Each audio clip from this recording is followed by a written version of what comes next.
Без парицата ги натера медицинарите да ја напуштат државата, а дел од нив и да ја променат нивната професија.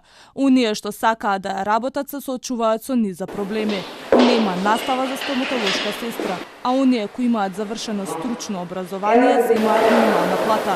Велат од Сдруженијето на медицински сестри и додаваат дека вложувањето во сестринството е инвестиција во здрава нација. Ние немаме лиценца, ни закон, ни лиценца. Значи, не ви се знае прагот на работа, која ви е одговорноста, докаде смеете, докаде не смеете. Па ги имате сестрите кои што ви се на терен од патронажната служба во поливаленцијата, каде што се во ситуација некогаш и треба да направат интервенции во домашни услови, не знаат дали смеат нештото да го направат или не. До кај им се одговорностите?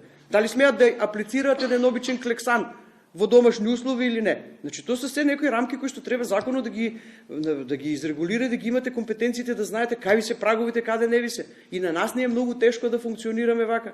Сите работат исто, а на први сите земаат различна плата.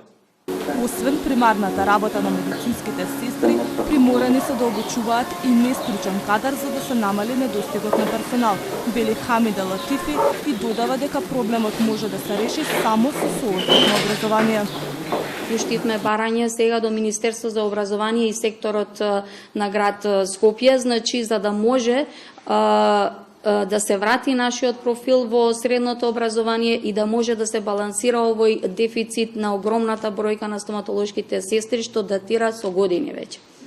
Вработените во јавното здравство ќе го добијат ветеното покачување на плата, почнувајќи од мартовската. Заклучокот беше усвоен на денешната владина седница и значи дека платите на медицинските сестри ќе се зголемат за 3000 денари, додека на сите останати вработени во јавното здравство по 2000 денари покачувања.